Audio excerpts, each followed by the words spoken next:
They said, "Just wait here, we'll grab the urn." Then I heard laughter as they drove off with my husband's ashes. For a moment, I thought it was a joke. A tasteless, cruel joke, but a joke nonetheless. My hands were still folded in my lap, my purse resting neatly against my side, the scent of the crematorium's lobby still lingering on my coat. I had dressed properly. Navy wool with a pearl brooch, the one George gave me on our 40th anniversary. I'd even worn gloves, though it was hardly cold. But it felt like the kind of day that demanded gloves. I waited. 5 minutes, then 10. The parking lot stayed empty except for the birds scratching near the dumpster and a crumpled soda cup rolling with the wind. At some point, I stepped out of the car and looked toward the building. No one. The receptionist inside glanced up, smiled faintly, then returned to her paperwork. She clearly thought I was waiting for someone. I was. When I checked my phone, there were no missed calls, no messages. Only the wallpaper. George and I in Maine, wind-blown and sunburnt, grinning at nothing in particular. That was 5 years ago, before his lungs turned on him. The cremation was this morning. Small. Too small. My daughter said, Dad wouldn't want fuss, and her husband agreed. They'd made the arrangements, chose the urn, picked the music. A country song George hated, but I wasn't asked. I had nodded when told, not asked, not included. Just nodded. I sat back in the car and waited another 10 minutes. Then it dawned on me, slowly and heavily, like a fog settling behind the eyes. They weren't coming back. Not today. Maybe not ever. The laughter, I hadn't imagined that. I'd heard it. Just as the engine started, I'd heard it. Not loud or hysterical, just amused. Light, like it was all nothing. As though the urn they carried wasn't my husband of 52 years, but some bag of groceries they'd remembered to take along. I didn't cry, not right away. I sat, my coat buttoned, my shoes neat, my purse upright. I was always careful with my posture. Years of being told to be presentable, ladylike, gracious. But inside, something was starting to come undone, not like a thread. No, more like a seam splitting along an old line, the kind you don't notice until the whole sleeve begins to fall. When I finally started the car, it felt wrong to go home. That house, our house, had been George's too, and he wasn't coming back to it. Not even in an urn. They'd taken that, along with everything else they'd quietly claimed in the month since he got sick. It was our daughter's idea that they store the documents. "We'll keep track of the estate stuff, Mom. You shouldn't have to worry." I'd let her. After all, wasn't that what children were for? To ease the burden? Now I wasn't sure which burden I'd passed on and which one they'd created. I drove around the block twice before heading back to the house. The keys trembled in the ignition, not because I was cold, but because my hands didn't know what to do. Rage wasn't something I was used to. Disappointment, yes. Sorrow, often. But not this. This was a fire. A low, clean burn. The house was quiet, of course. No one waiting inside. No casserole dishes. No neighbors dropping by. Just the faint tick of the kitchen clock and the creak of the floorboards I'd meant to have fixed years ago. George would have known how to fix them. I hung my coat by the door, unwrapped my scarf. Then I stood in the living room and looked around. The photo shelf. Us on the porch. Us with baby Liz.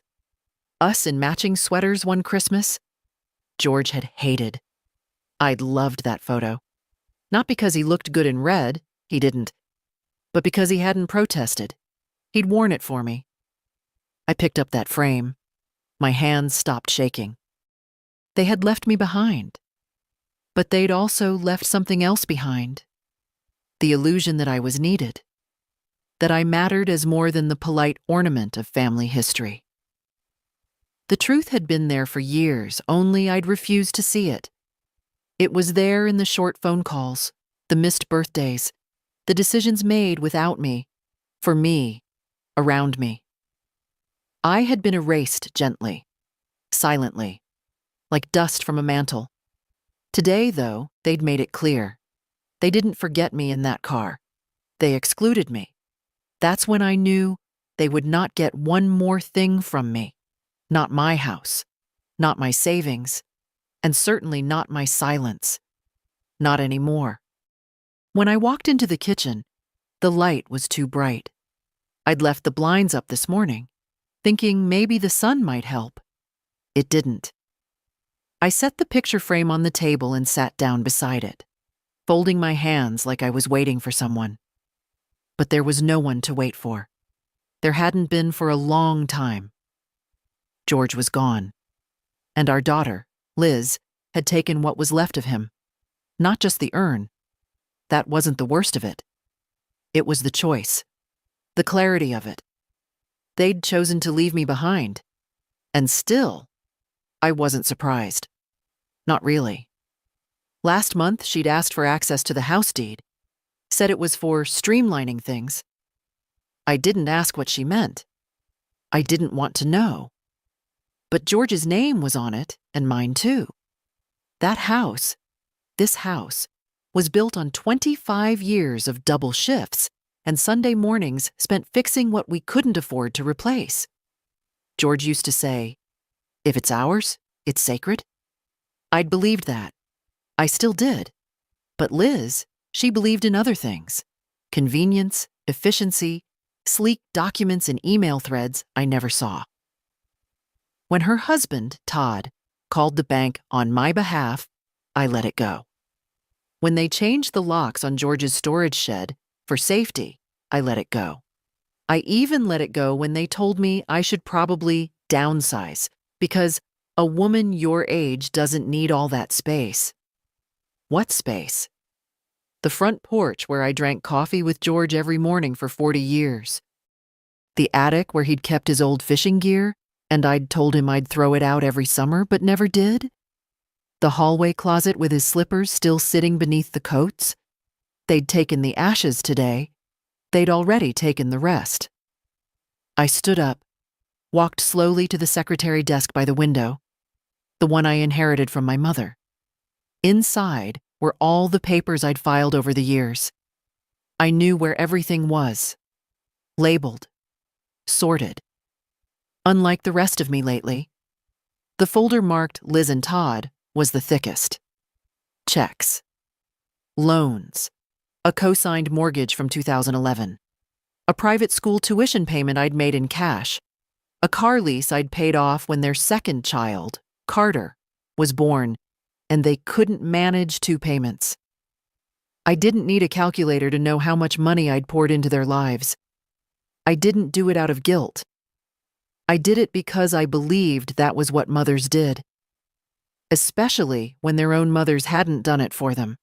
But now, I opened my checkbook, looked at the last entry. February 3rd.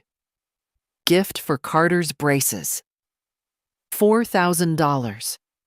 They hadn't called to thank me. I reached for the landline, still plugged into the kitchen wall, even though Liz said no one uses those anymore, and dialed the bank.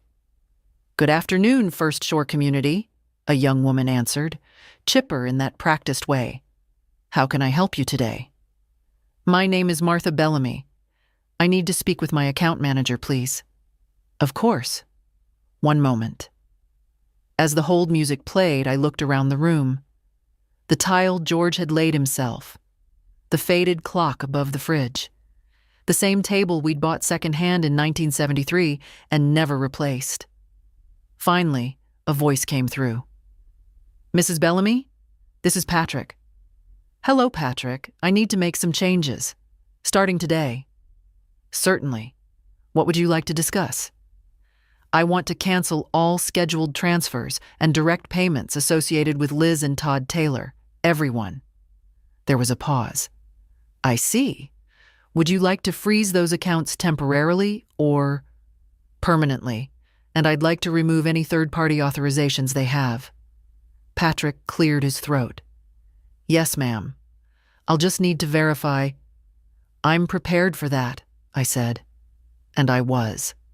I answered every question, gave every code, passed every checkpoint. Not a tremble in my voice. Not this time. As Patrick clicked away at his keyboard, I felt something loosen inside. Not relief. Not yet. But a beginning. "I've marked everything for removal," he said after a few minutes. "But we'll need your signature to finalize. I can schedule a visit or arrange for a courier. I'll come in tomorrow morning, first thing." "Understood. Is there anything else I can do for you today?" "Yes." I paused. "I'd like to set up a new account, a trust. Not for Liz, not for Todd, for someone who's never asked me for a single thing." There was another pause, longer this time. "Certainly, Mrs. Bellamy. We can begin that tomorrow, too." "Thank you, Patrick." When I hung up, the house was silent again. But it felt different now. Lighter. Not joyful. That wasn't the word. Just less burdened. I walked to the hallway, opened the closet, and pulled out the urn shelf George had built for his parents. I dusted it gently, placed it on the mantel. There would be no ashes to fill it with. Not now. But I left it there anyway. As a reminder. That night, I slept in George's robe. I'd done that the week after he died, when the smell of him was still tucked in the collar. That scent had faded now, replaced by laundry detergent and time.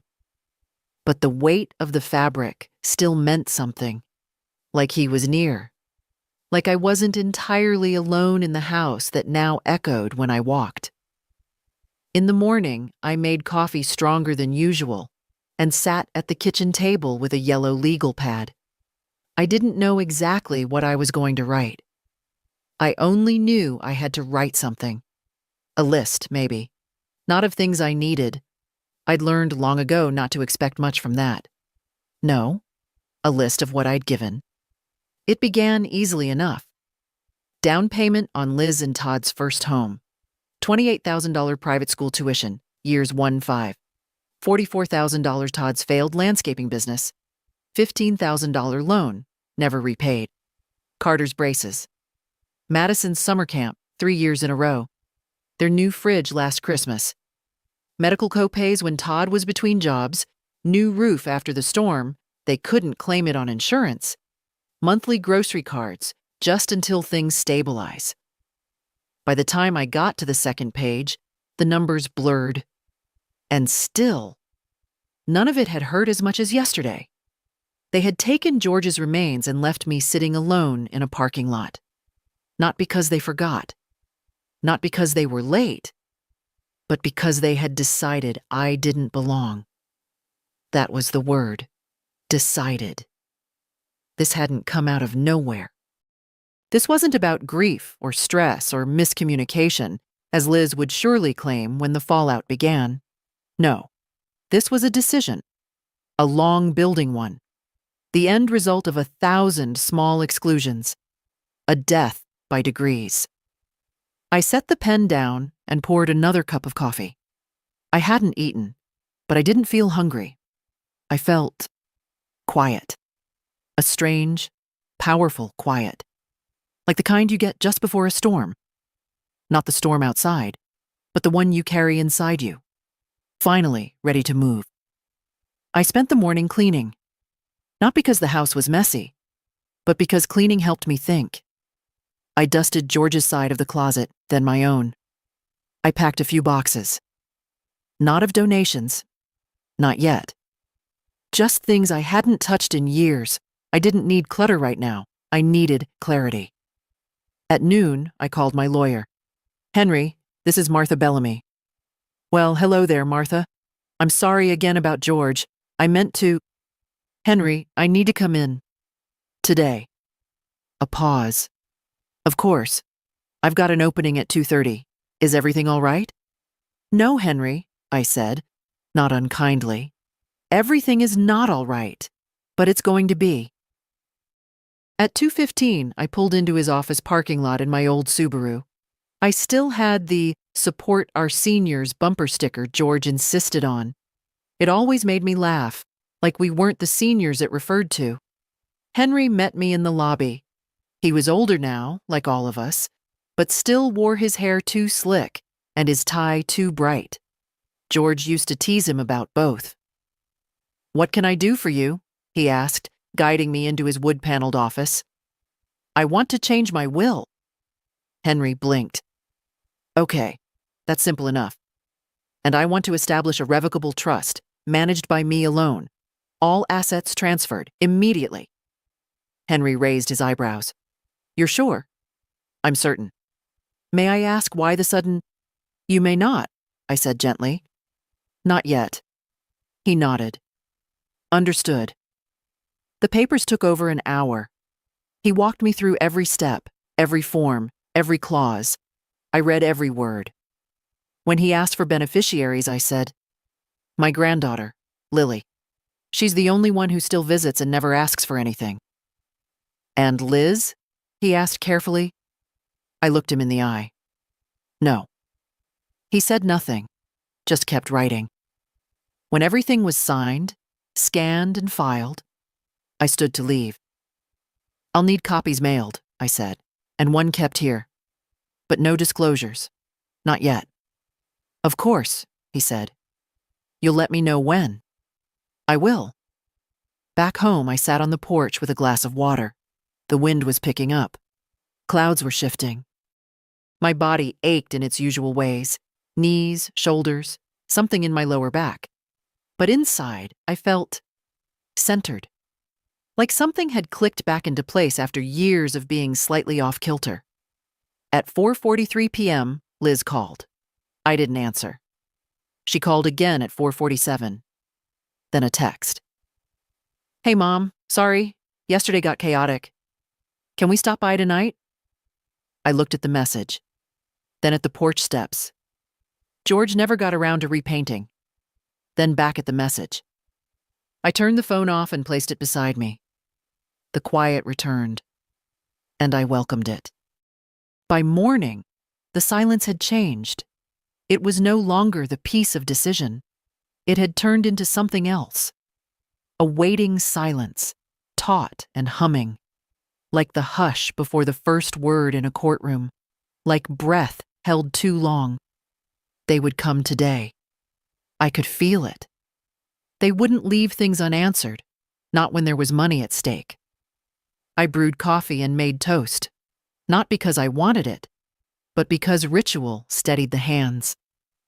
I folded the dish towel exactly like George did, in thirds, then in half, and hung it back on the oven handle. He used to tease me for being so orderly, but he was the same way. We were two practical people who built a life out of quiet habits and unpaid debts, and for 52 years, it had been enough. At 10:13 a.m., I heard the crunch of tires on gravel. Not one car.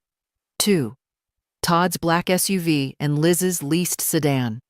Always leased, never owned. Too much commitment, too little control. I didn't get up. Let them knock. They did. 3 times. Pause. Then again, louder. I heard Liz's voice through the door. Light, falsely cheerful. "Mom, it's us." Of course it is. I waited another 30 seconds, then opened the door. "Hi, Mom," she said too brightly. Todd gave a weak nod, holding what looked like a pastry box. I didn't move from the threshold. She hesitated. "Can we come in?" "You already did yesterday," I said, "with George's ashes." Her smile twitched. "Oh, that. Mom, it was just a mix-up." "I see," I said. "So who was laughing?" They both blinked. "I heard you," I added, "as you drove away." Todd cleared his throat. "That wasn't about you." "No?" I looked at the box. "What's that?" "A tart," he said. "Your favorite." "Interesting. My favorite was strawberry rhubarb. George's favorite was lemon." Liz winced. "Mom, we're not here to fight." "Good," I said, stepping aside. "Then don't." They entered awkwardly, hovering by the hallway. I didn't invite them farther. Liz took a breath. "Look, I know you're upset. But yesterday, well, everything was moving so fast. Todd had a conference call, and Carter had soccer, and you left me in a parking lot with no explanation and drove away with my husband's ashes," I said evenly. "There is no calendar busy enough to make that acceptable." Todd shifted his weight. "We thought maybe you'd want a moment alone." "I did," I said. "I wanted it after the service, in peace, not in confusion." "We came right back," Liz said. "The receptionist told us you'd left." 36 minutes later, I corrected. I timed it. She looked down. "Mom, I'll save you the effort," I continued. "You're not here to apologize. You're here because the bank froze the accounts yesterday." Silence. Liz's eyes darted up. "They did? I assume your cards were declined?" She didn't answer. "I'm not angry," I said. "That would mean I expected better. I'm just done." Todd stepped forward, his voice tight. "Martha, with all due respect, we've been under a lot of pressure." "And I've been under your thumb for 15 years, I replied. "It ends now." Liz tried again. "Mom, we can talk about this. We can fix it." "No," I said. "You can't. Because what you broke wasn't financial. It was trust. And I let it break slowly, thinking love would fix it. But love without respect is pity. And I'm not taking that from you. Not anymore." The tart box sat untouched in Todd's hands. Liz blinked rapidly. "So, what now?" I met her gaze. "Now you figure out how to live without my money, without my home, without my name tied to your debt." Her voice dropped to a whisper. "Are you cutting us out of your will?"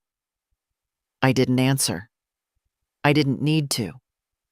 Todd opened his mouth like he wanted to argue, but saw something in my face and closed it again. They left 5 minutes later, the tart still sitting on the hallway table. After the door clicked shut behind them, I stood there for a long while, not shaking, not doubting, just breathing. Later, I packed the tart into the fridge. I'd give it to Lily next time she came by. She actually liked lemon. Then I sat at the window and watched the wind move through the trees, light slipping through the leaves like something soft and final. It wasn't revenge I felt. It was balance. I expected the next strike to come through voicemail. Instead, it came in the form of paperwork. A courier envelope pushed into my hands the next morning by a breathless young man who apologized 3 times for the weather, then jogged back to his van as if afraid I might read it in front of him. Inside, a polite but pointed letter from a real estate lawyer I didn't know. Attached, a clarification request regarding joint ownership of the house. Specifically, a suggestion that, given your age and current living status, it might be advisable to consider voluntary property succession for estate simplification. My house. George's house. The one with the creaking porch and the peeling shutters and the apple tree he planted in '89. They weren't even subtle anymore. I folded the letter, returned it to its envelope, and set it gently on the edge of the kitchen counter, like it was a dead insect I didn't want to touch again. Then I went upstairs. There, in the hallway closet, I pulled down the box marked Deeds, Wills, Titles. George had kept everything. He never trusted digital records. "If the power's out, paper still stands," he used to say. The house was purchased in 1976. Mortgage paid in full by 1993. split evenly between George and me. No transfer, no trust, no clause that gave Liz or anyone else the right to even ask about it. I smiled. Then I pulled out the bright yellow notepad and added a new line to the list. Attempted claim on residence, 3 to 18. Response pending. I didn't call them. Let them wonder. Instead, I called Henry. They've started moving, I said as soon as he picked up. They want the house. Of course they do, he said. You've made it clear they're cut off, so now they'll try to grab what isn't protected. It is protected. I know, but they don't. Good, I said. He paused. Do you want me to respond to the letter? No. Let them waste their money.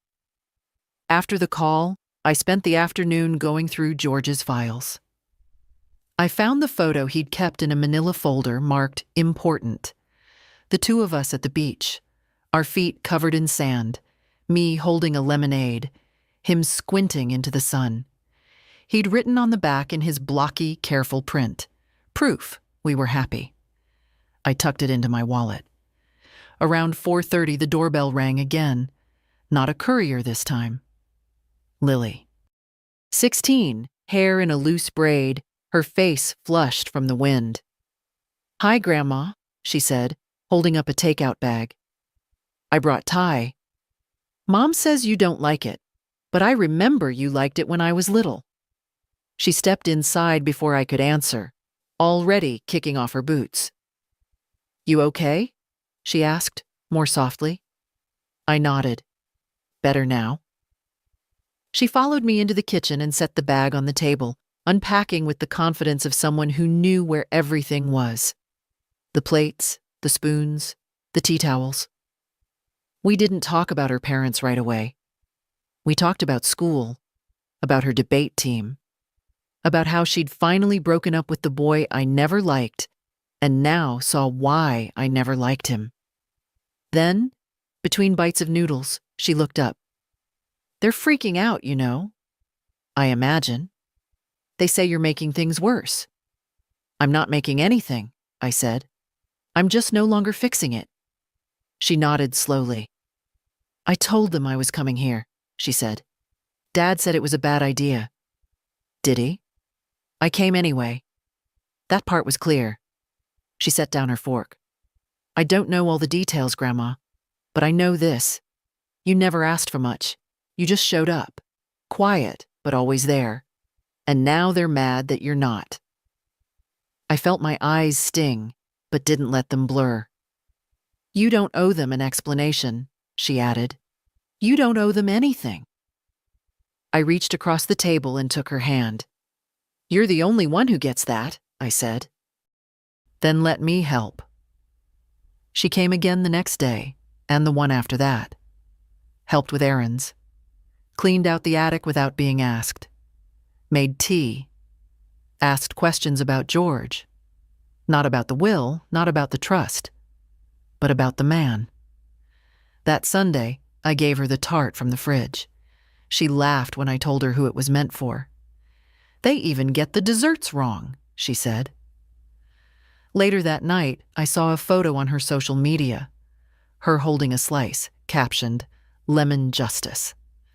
I didn't comment. I didn't need to. The girl knew exactly what she was doing, and she knew who she was doing it for. The letter didn't go unanswered for long. By Thursday, another envelope arrived. Same courier, same apologetic expression. This time, the tone inside was different, firmer, more urgent, less polite.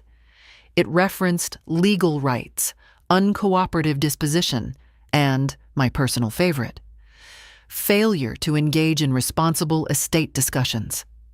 I read it once. Then again, aloud this time, because sometimes hearing the absurdities gives them proper weight. Failure to engage. After all those years of Sunday dinners, birthday cakes I made from scratch, sleepless nights watching over sick grandkids, rent paid in silence, insurance premiums covered with a smile, I was now failing to engage. The nerve would have been laughable if it hadn't been so predictable.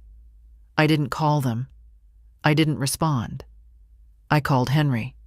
"They've escalated," I said. He chuckled. "Naturally. That's how entitlement behaves. It turns from suggestion to demand when ignored." "Can we make it hurt?" I asked. He paused, not expecting that question in my voice. "I mean legally," I added, dryly. "Can we make sure they know exactly how little ground they stand on?" "We can," he said. "Would you like me to draft a reply?" "Not to them," I said. "To Lily." "Pardon?" "I want to make it official. The trust. The house. Everything. I want it transferred in full, with immediate effect, managed by her name under your supervision." Henry was quiet for a moment. Then, "Martha, that's a serious step. So was watching them drive away with my husband's ashes." He didn't ask anything more, just said, "I'll begin today." That night, I found George's old radio and tuned it to his favorite jazz station. The reception crackled, but I kept it on. I let the saxophone notes fill the room, filling all the parts of me that had been hollow for weeks, maybe years. I cooked a full dinner for myself. No low-sodium anything, no skim milk, no accommodations for other people's diets. Just roasted chicken, mashed potatoes, buttered peas. I even made gravy from scratch.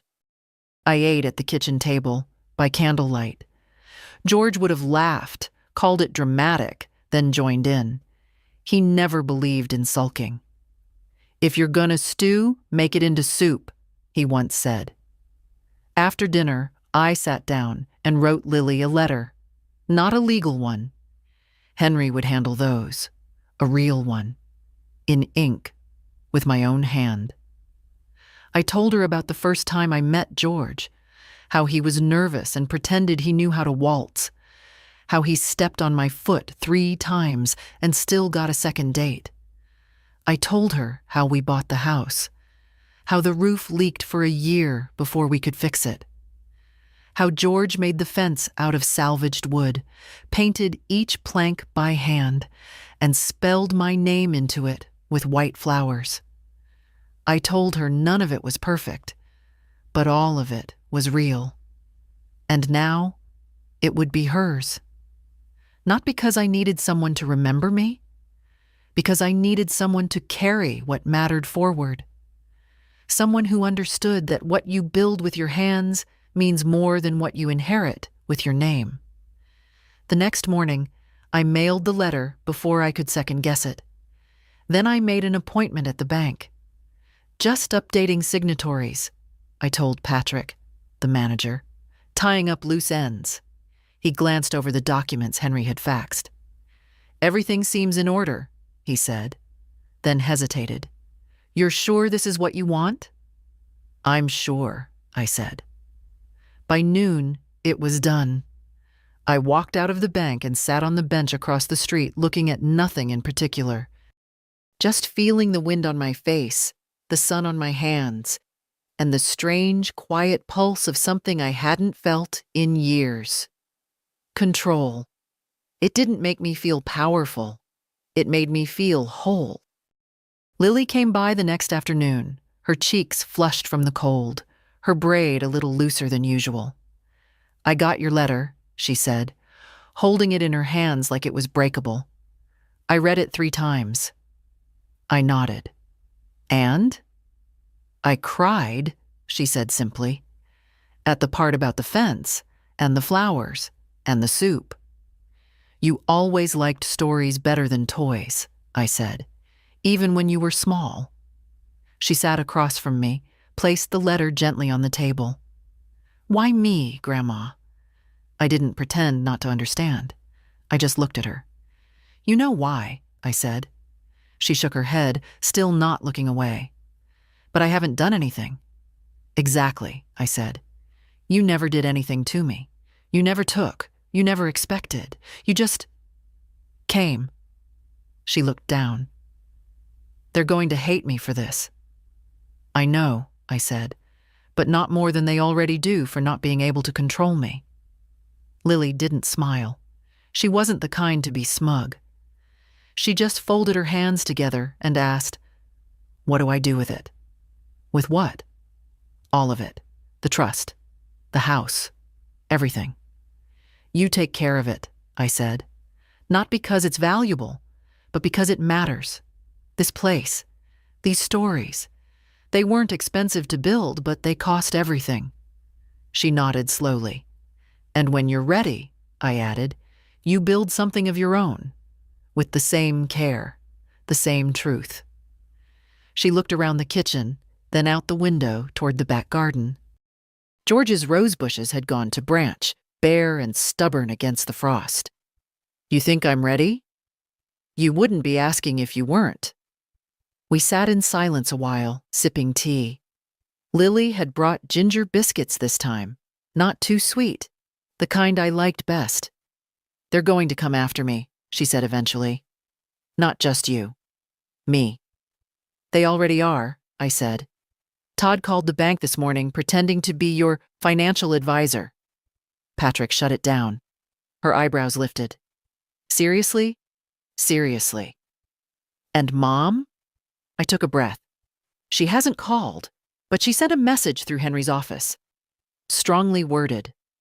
Something about undue influence and incompetent decision-making." Lily let out a low breath. "They think I'm senile," I added.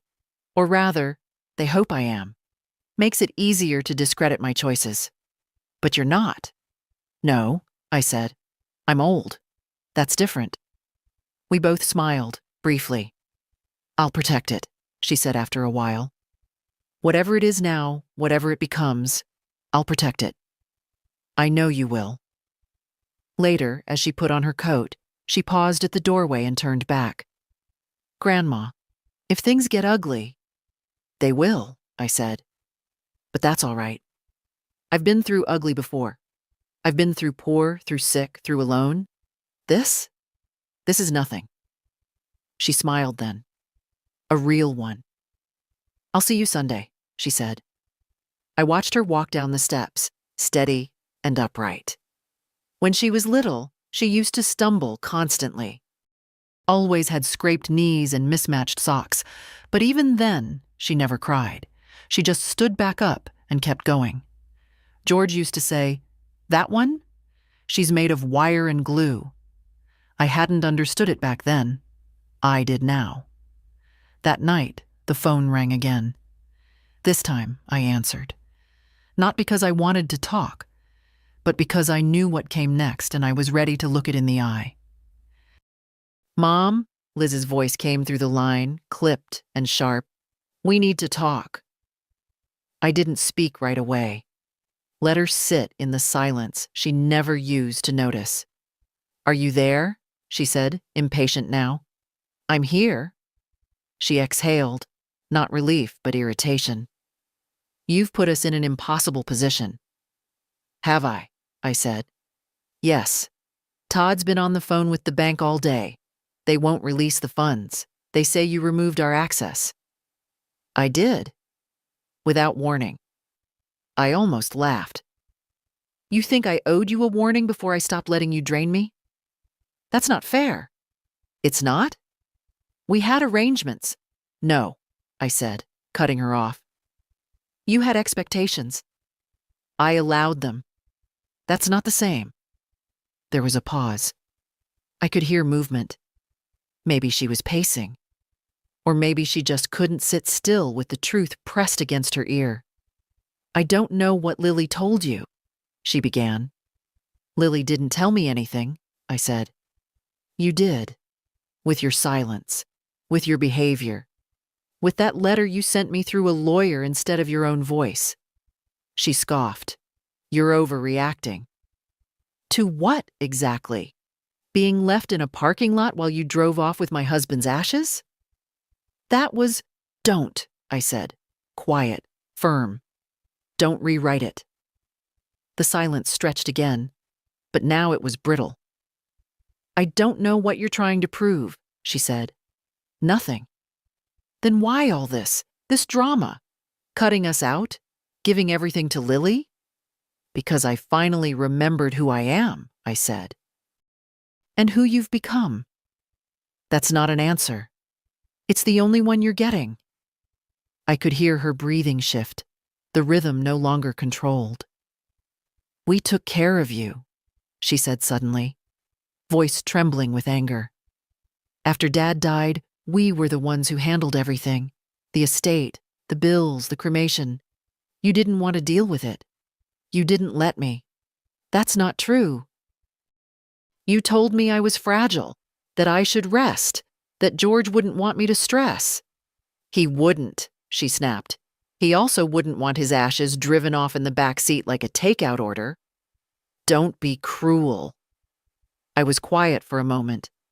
I've spent the last 10 years being careful not to be cruel, I said. It didn't make you kinder. It just made you bolder. You've turned Lily against us. No, you did that. She's just a child. She's 16, and she has more dignity in her than the two of you combined. The line went silent again. Then, she'll regret it, Liz said. You're putting her in the middle of something she doesn't understand. No, I said, voice low now. You're the one who put her there. I'm just giving her a way out. There was a click. She'd hung up. I sat there for a while, the dial tone buzzing in my ear, before setting the phone gently back on its cradle. The sun had started to set, throwing long shadows across the living room. George's chair looked like it was waiting for someone. For a moment, I thought I heard him. Not his voice exactly, just the memory of it. That's the thing about finally saying no, he once told me after I'd walked out of a PTA meeting in tears. It only hurts the people who've gotten too used to hearing yes. He was right. Liz wasn't wounded. She was startled. And startled people lash out. Not because they're betrayed, but because their grip slipped. I got up, poured myself a glass of water, and watched the first stars prick the sky. They would come again, with pleading or with threats. Didn't matter. I'd stopped answering to guilt, and I sure as hell wasn't going to start answering to fear. They didn't come the next day.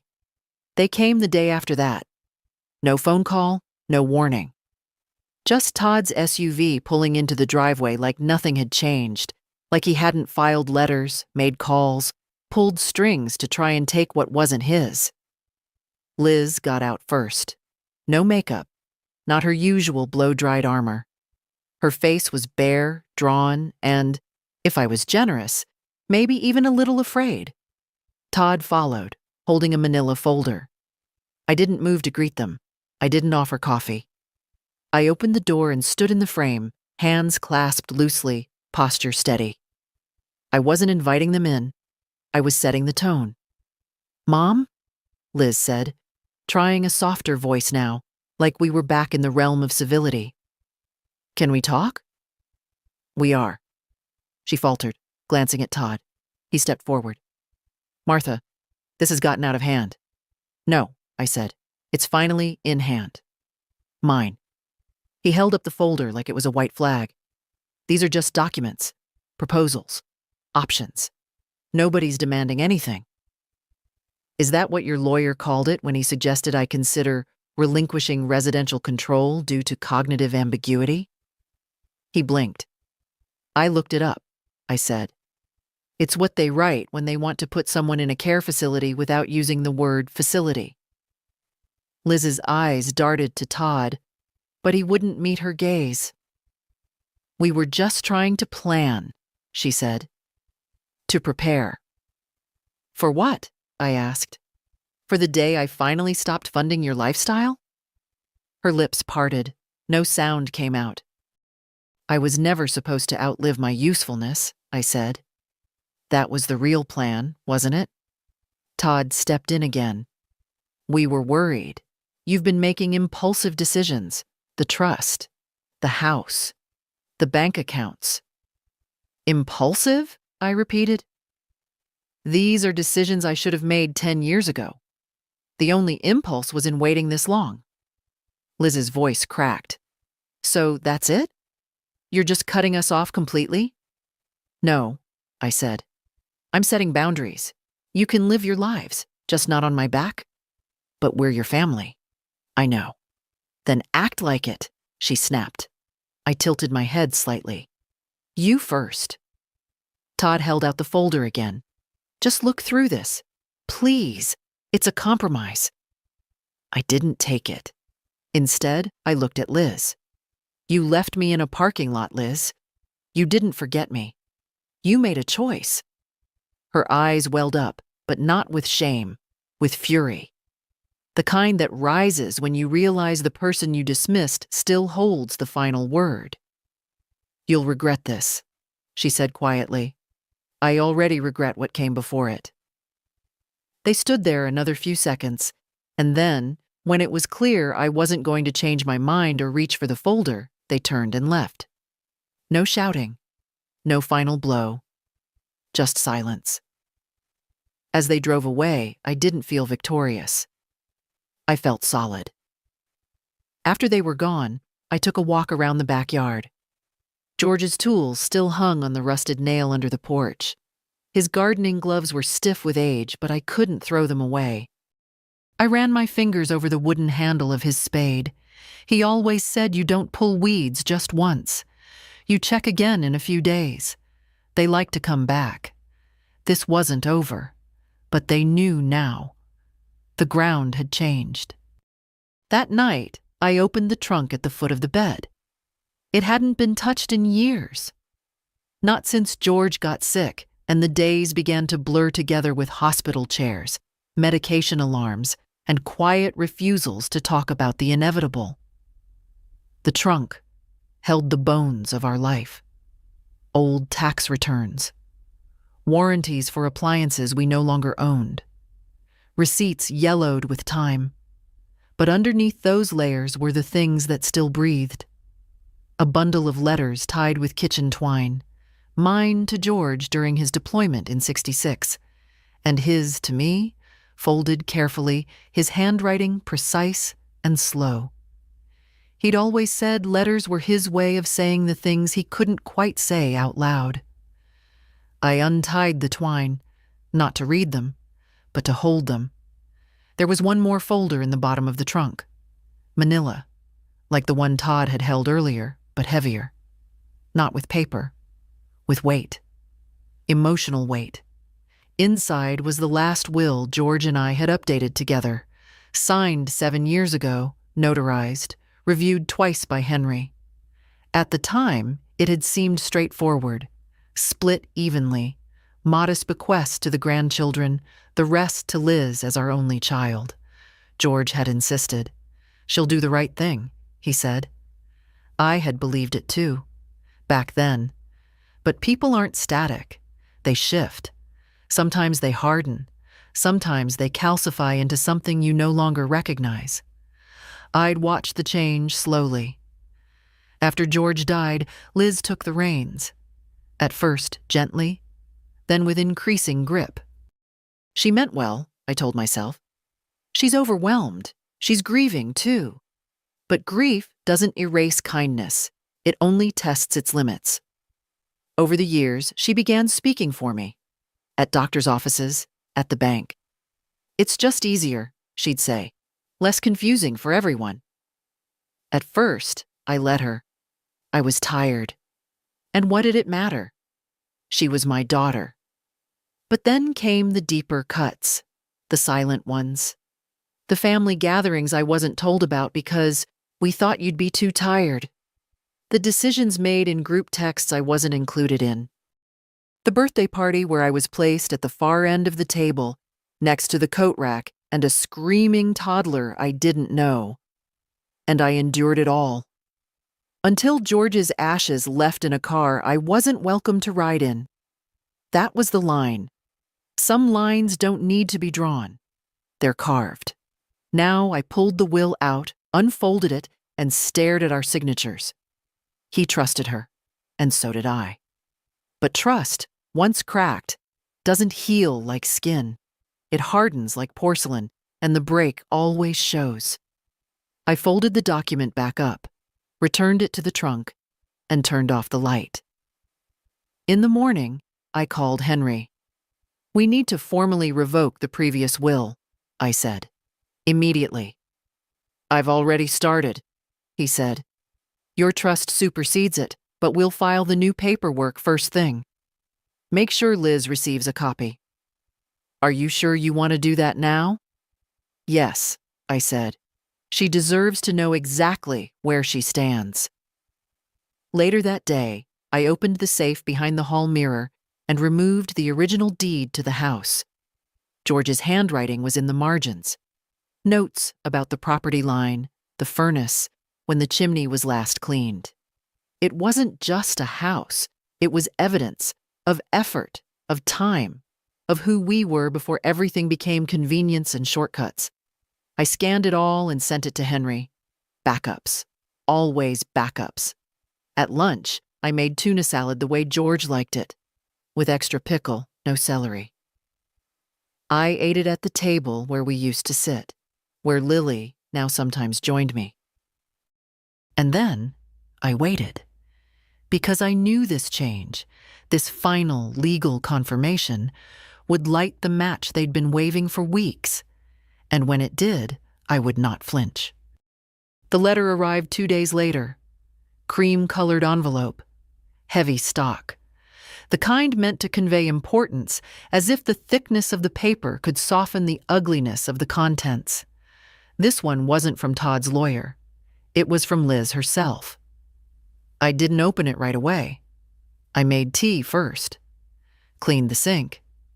Fed the neighborhood cat that had started appearing by the porch in the afternoons. Skinny, gray, missing half an ear.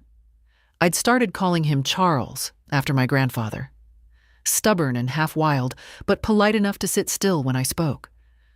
Only after all that did I sit down, slit the envelope, and unfold the 3 neatly typed pages. Her tone had shifted again. No longer sharp. No longer apologetic. Now it was measured, coded with what she probably thought was logic. She called my actions unilateral and deeply hurtful. She referred to my decisions as confused and potentially manipulated.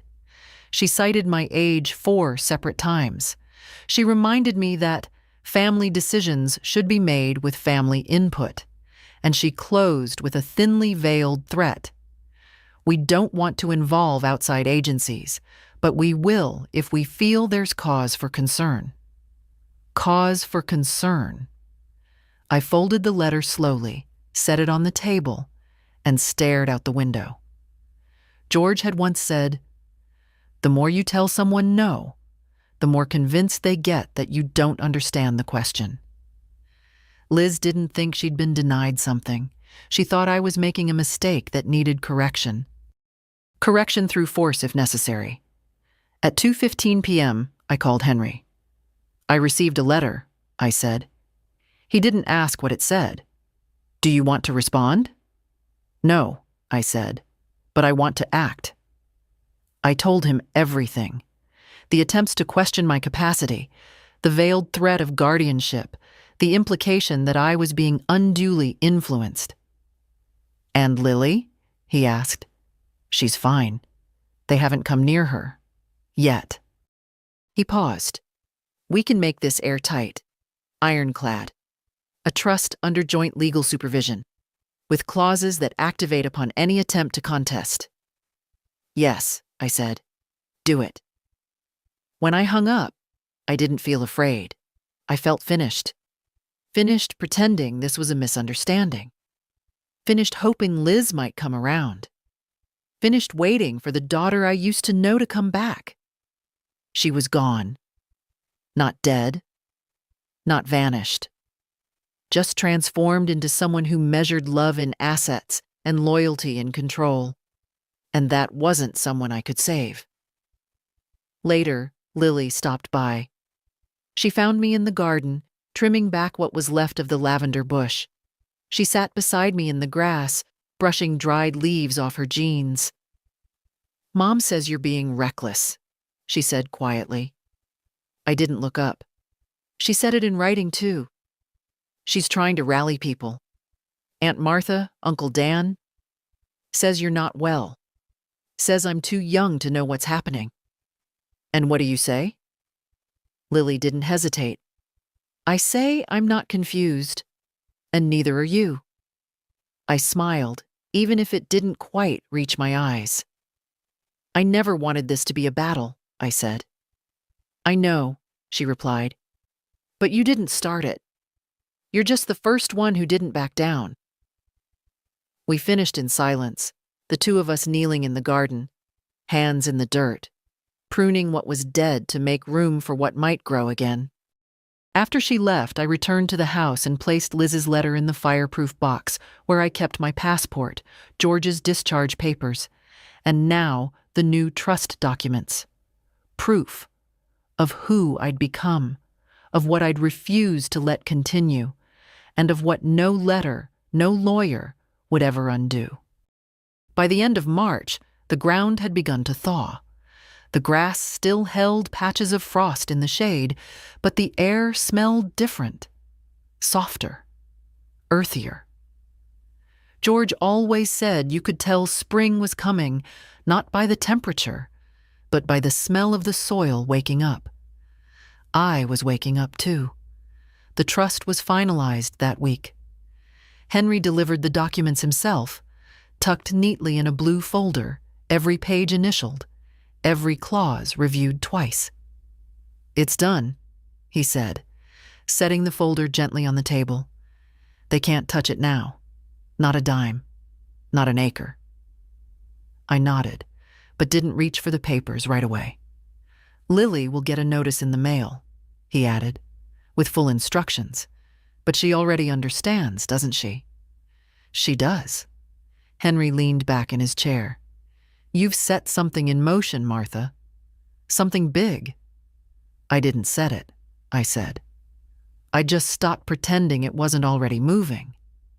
He gave a small, respectful smile. Not the condescending kind people give older women when we use words like power or plan. Real respect. Like he'd finally seen what had been there all along. After he left, I placed the folder in the safe, next to George's things. Later that afternoon, I drove into town.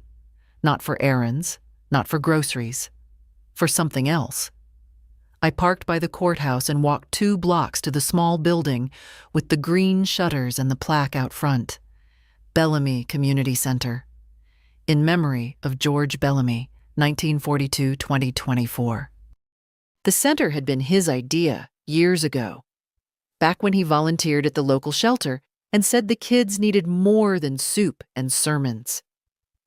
They need space, he told me, and something with their name on it. I'd laughed at the time. What name? Yours? He'd grinned. Why not? They'll remember it better than Smith. Back then, we didn't have the money. And then when we did, George got sick. And the plan sat in a folder, untouched. Now, it wouldn't sit anymore. I met with the director, a kind woman named Alma who hugged me without asking first and cried when I handed her the donation notice. This is everything, she said, voice breaking. This is more than we hoped for. I nodded. He would have wanted it quiet, nothing flashy. We'll keep his name small on the sign. And the kids? They'll have books, computers, meals, after-school programs, all of it. I didn't stay long. I didn't need to. The walk back to the car felt lighter. Not because I'd done something noble, but because I'd finally done something real. Something that couldn't be twisted or taken or erased. When I got home, Lily was already there, sitting on the porch steps, a book in her lap. She looked up. Where were you? Putting your grandfather's name where it belonged. She smiled.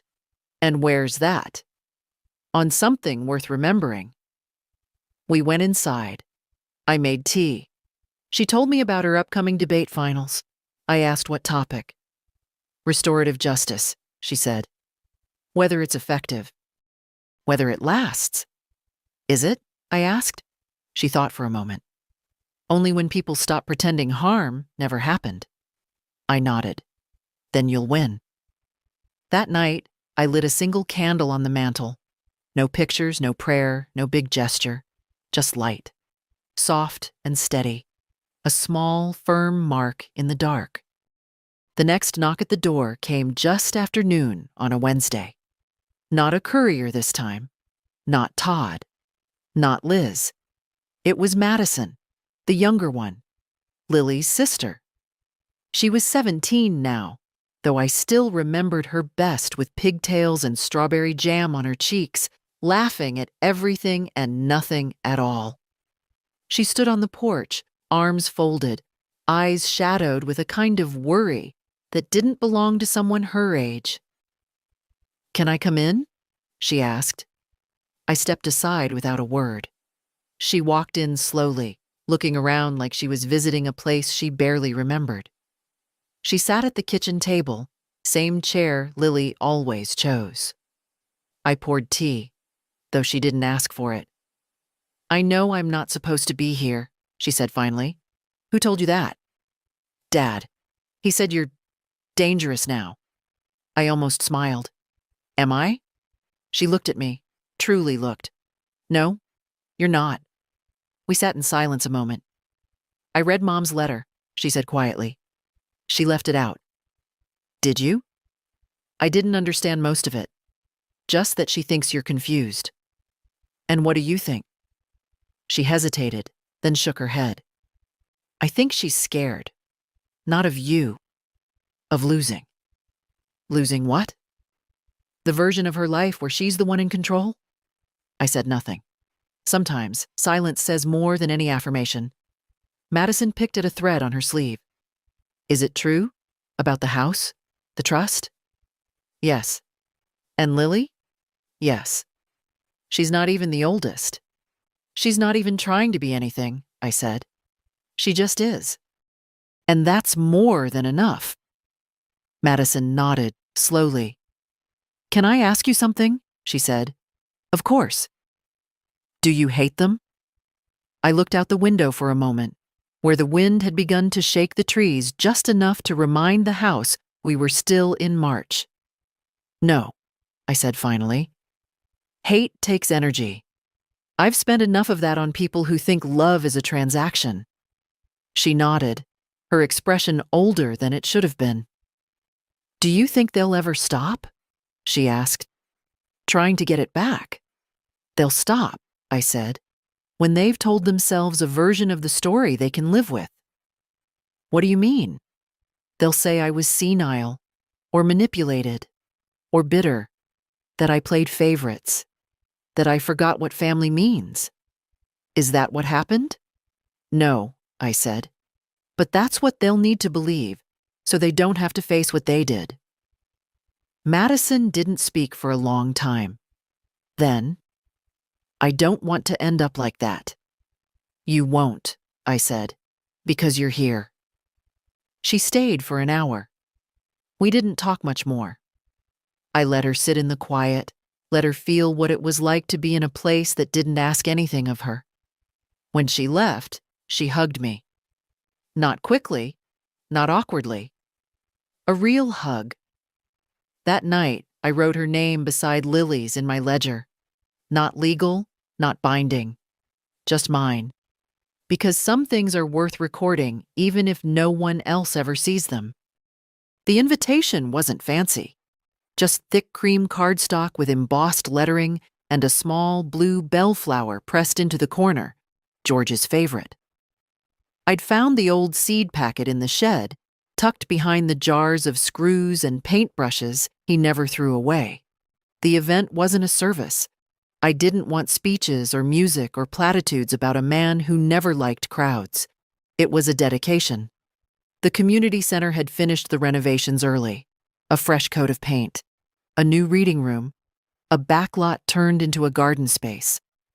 Lily said they'd already started a little vegetable patch, named each bed after someone from town.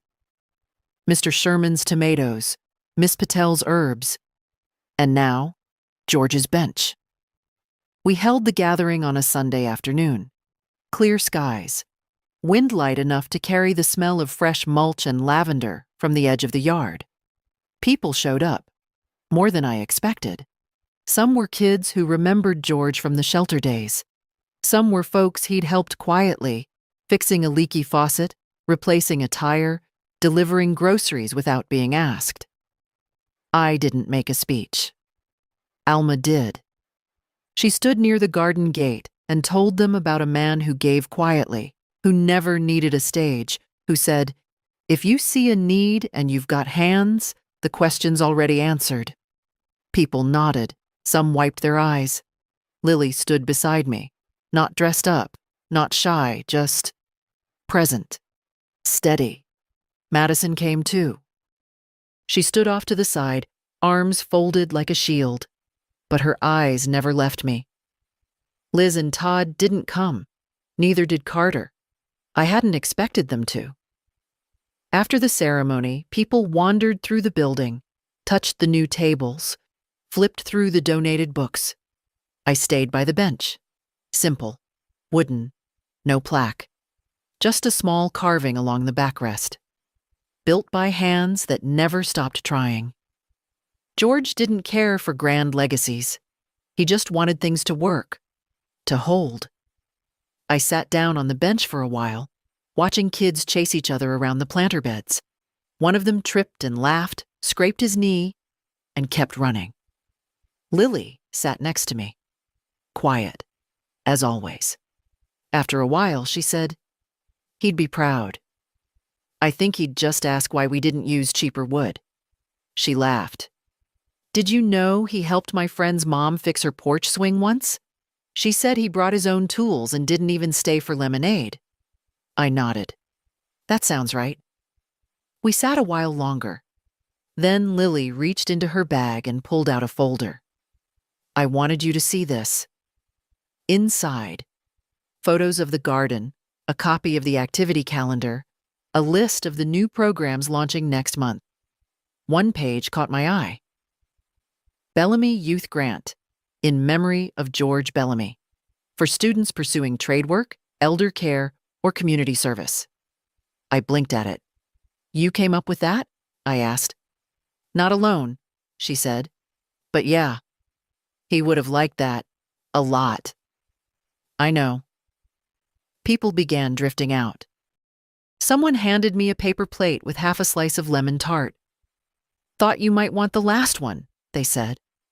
I looked at it, smiled, passed it to Lily. "Go on," I said. "Justice tastes better the second time."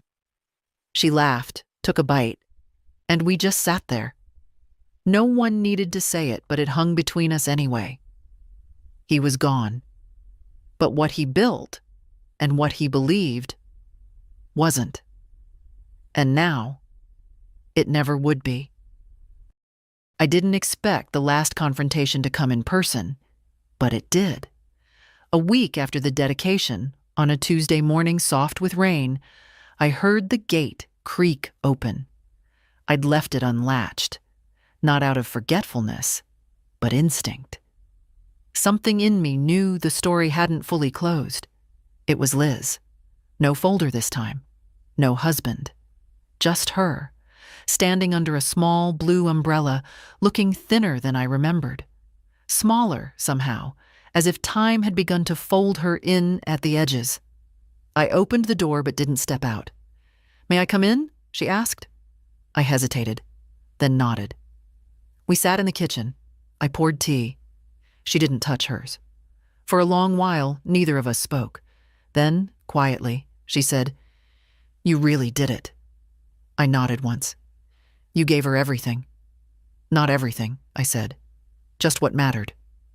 She looked down at her hands. "I'm not here to ask for it back." "I know. I don't know who I am anymore." I studied her face, the lines that had deepened since Christmas, the way her shoulders hunched now like someone who expected to be scolded. "You're not a villain," I said. "You're just someone who stopped listening."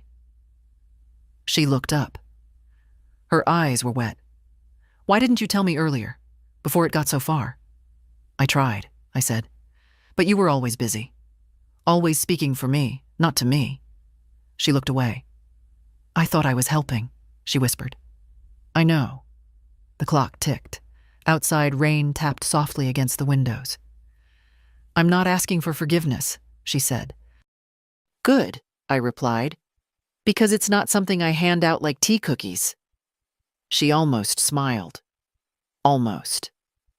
But I am sorry, she said. I let that sit between us, not because I doubted it, but because I wanted her to feel the weight of what came next. I'm not changing the trust, I said. That part of the story is closed. She nodded. I know. But if you want to write a new chapter, not with money, not with claims, just with truth, then the door's open. For that. She looked up, startled. Not wide, I added, but open. A silence passed between us that wasn't bitter this time. I don't deserve that, she said. No one does, I said. That's not how grace works. She left not long after, said thank you, took her umbrella, walked out into the soft drizzle without looking back, and I didn't watch her go. That night, Lily came by. She didn't ask about her mother. She just brought warm bread wrapped in foil and told me about a kid at the center who'd drawn George with a cape. He said he was a hero, she said, grinning. He was, I said. Just never needed the cape. We ate the bread with butter, sat by the window, watched the porch light catch the rain like gold. Then Lily leaned over and said quietly, You should write this down, all of it.